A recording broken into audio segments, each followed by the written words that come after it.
नमस्कार प्रेक्षकांनो, या मालिकेच्या आजच्या जबरदस्त भागामध्ये आपलं स्वागत आहे आणि त्यामध्ये अतिशय जबरदस्त आणि आतापर्यंत मलिकाच्या आणि निलिमाच्या लपलेल्या सत्याचा स्फोट आता स्वानंदी समोर करताना आपण पाहणार आहोत. प्रेक्षकांनो, यामध्ये आता मोठ्या हुशारीने निलिमाचा खरा चेहरा तर मल्लिकाचे कटकारस्थान समोर आणताच आता निखळ मैत्रीच्या नात्याला पुन्हा स्वानंदी कशी एकत्र आणते.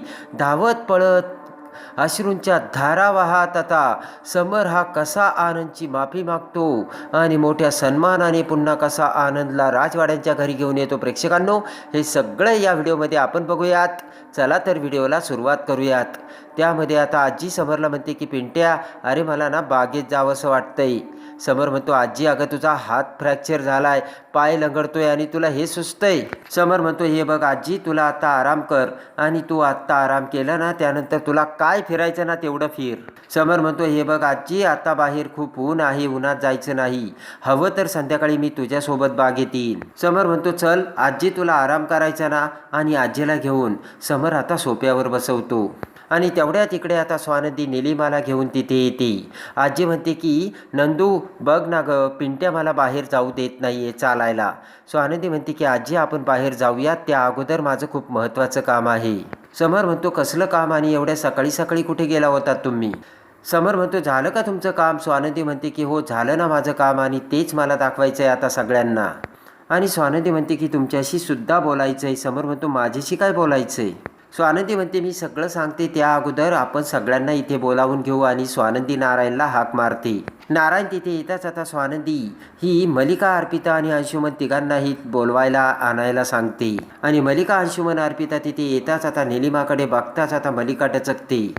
तिघेही तिथे येताच आता समर म्हणतो की स्वानंदी मॅडम आले, आता सगळे अख्खं घर जमा झालं आहे, आता सांगा तुम्हाला काय सांगायचं. तेवढ्यात आता स्वानंदी म्हणते, सांगणार तर आहेच पण दाखवणारही आहे. आणि पटकन स्वानंदी नारायणला लॅपटॉप आणायला सांगते. नारायण आता स्वानंदीच्या रूममधील लॅपटॉप घेऊन येतो. समर म्हणतो, विषय काय आहे पण स्वानंदी मॅडम? तर स्वानंदी म्हणते, आनंददादांचा विषय आहे. अर्पिता म्हणते की स्वानंदी, झालाय का तुझा विषय सुरू? आनंददादाचा विषय संपवत नाहीये का? त्याच्यामुळे समरदादाला किती त्रास होतोय तुला कळत नाहीये का? आणि दादाला सतत त्रास झालेला तुला सततच बघायचंय का असं? आता ते ऐकताच आता मलिका म्हणते की सॉरी स्वानंदी, इतके दिवस मी काही बोलले नाही. एवढं सगळं होऊनही तुला त्या माणसांचा एवढा पुळका कसा? हसण्याचं नाटक करत मलिका म्हणते, खरंच स्वानंदी तुझी तर कमालच झाली बाबा. आणि अंशुमनही म्हणतो की आता त्या आनंद आणि निकिताविषयी जर बोलायचं असेल तर वहिनी अजिबात बोलू नकोस. मलिका म्हणते की त्यांनी आपल्याला खूप मोठा धोका दिलाय स्वानंदी. आजी म्हणते की तुम्ही त्या सगळेजण बोलताय काय? नंदूचं एकदा ऐकून तरी घ्या. आजी म्हणते, नंदू बोल तू. आणि आता स्वानंदीने तिच्या पर्समधून पेन ड्राईव्ह बाहेर काढलेला असतो आणि नारायण लॅपटॉप घेऊन आलेला असतो. आणि आता लॅपटॉप घेऊन येता स्वानंदी तो पेन ड्राईव्ह लॅपटॉपला कनेक्ट करते. आणि त्या व्हिडिओमध्ये आता आनंद ज्यावेळेस आता सोसायटीमध्ये गाडी घेऊन येतो आणि गाडी लावून पार्क करून आता आतमध्ये जाताच पाठीमागून कशी निलिमा येते. निलिमा कारचा दरवाजा उघडून कसा आतमध्ये जाते आणि गाडीत बसून आनंदने गाडी ठेवलेला तो हार निलिमा कसा तिच्या पर्समध्ये घालते याचा थरथरता तो सत्याचा व्हिडिओ बघून आता समरचे डोळे उघडतात. खाडकन डोळे उघडून इकडे आता समरला धक्का बसतो तर मलिका आणि अंशुमनच्या काळजाचा ठोका चुकतो. आणि तो व्हिडिओ बघता क्षणी इकडे पटकन मलिका निलिमाला खुणावून तेथून जाण्यासाठी सांगते. निलिमा तेथून हळूच जाऊ लागतात. स्वानंदी म्हणते, निलिमा ताई 1 मिनिटं. निलिमा समोर येत स्वानंदी म्हणते, निलिमा ताई थांबा, कुठे निघालात? मला माझ्या प्रश्नांची उत्तरे हवी आहेत. आणि आता स्वानंदी म्हणते की सांगा, दागिन्यांच्या पर्समधून तो हार काढून तुम्ही निलिमा ताईच्या पर्समध्ये तुम्हीच टाकला ना? आणि आता स्वानंदी म्हणते, कुणाच्या सांगण्यावरून टाकला सांगा? निलिमा आता जाम घाबरते. आणि बोट करत स्वानंदी म्हणते की आत्ताच्या आत्ता जर खरी उत्तरे दिली नाही तर मी पोलिसांना बोलवीन. निलिमा आता जाम घाबरते. आणि लगेच आता घाबरतच निलिमा म्हणते की असं करू नका, मला जेलमध्ये नाही जायचं. निलिमा सांगणार एवढ्यात आता मलिका डोक्याला हात लावून चक्कर येण्याचं नाटक करून सोप्यावर बसते. स्वानंदी म्हणते, निलिमाताई माझ्याकडे बघा, तुम्ही असं का केलंय म्हणण्याचा प्रश्नच येत नाही, ते सगळं काही स्पष्ट दिसतंय. आणि लगेच आता समर रागावून म्हणतो, निलिमाताई तुमच्याकडे वेळ नाही आहे, जे काही आहे ते पटापट सांगा. घाबरतच निलिमा म्हणते, सांगते. आणि निलिमा घाबरतच म्हणते, हो मी केलंय ते आणि मीच तो हार पर्समध्ये ठेवला. समर म्हणतो, का केलं तुम्ही असं? आनंद आणि निकिताचा काहीही दोष नव्हता तरी तुम्ही का केलं? आणि काहीही न करता चोरी तर तुम्ही केली आणि दोष मात्र त्यांच्यावर. डोळ्यात पाणी आणत आता समर म्हणतो या या घरामध्ये त्यांचा अपमान करण्यात आला, त्यांच्यावर चोरीचा आळ घालण्यात आला. आणि लगेच आता निलिमा म्हणते की निकिताने एकदा माझा अपमान केला होता, म्हणून त्या अपमानाचा बदला घेण्यासाठी मी हे केलं. ते ऐकताच आता रागावत समर म्हणतो की हे फार महाभयंकर आहे निलिमाताई, आणि याला माफी नाही, याला शिक्षा व्हायलाच हवी. सो आनंदी विचार करत म्हणते शिक्षा तर व्हायलाच हवी, पण हे सगळं तुमच्या डोक्यात आलं कुठून ते सांगा. आता निलिमा जाम घाबरते. ते ऐकताच आता मलिका विचार करते आता तर हिने तोंड उघडलंय. सो आनंदीने आता हिला जर मोठी शिक्षा दिली तर ही तोंड उघडेल आणि माझं नाव घेईल, आणि त्यामुळे माझं या घरातलं अस्तित्व संपेन असे आता मलिका विचार करते. काहीतरी केलं पाहिजे, कारण समर आणि स्वानंदी याला सोडतील असं मला वाटत नाही, असा मलिका विचार करते. समर म्हणतो या सगळ्यांमध्ये आनंदवर ब्लेम करण्याची काही गरज नव्हती. स्वानंदी म्हणते म्हणूनच यांना शिक्षा मिळायलाच हवी. स्वानंदी म्हणते की आता यांना शिक्षा काय द्यायची एवढाच प्रश्न आहे. आणि लगेच आता स्वानंदी म्हणते की जास्तीत जास्त शिक्षा व्हायला हवी, तर मलिका म्हणते मी देते हिला शिक्षा. आणि लगेच आता मलिका रागाने उठून आता निलिमा समोर येते. स्वानंदीला बाजूला करत सनसन मलिका आता निलिमाचे थोबाड फोडते. सनसन 4 ते 5 कानाखाली मारून आता मलिकाने निलिमाची धुलाई केलेली असते. आणि रागाने मलिका म्हणते की तुला आम्ही आमच्या घरच्यासारखं वागवलं आणि तू समर आणि आनंदच्या मैत्रीत फूट पाडलीस. रडतच नाटक करत मलिका म्हणते आनंद फक्त मित्र नव्हता, समरचा आमच्या कुटुंबाचा भाग होता, आणि तुझ्या म्हणजे माझ्यामुळे तू आमच्या घरात यायला लागली, मीच या सगळ्याला जबाबदार आहे असे मलिका बोलते.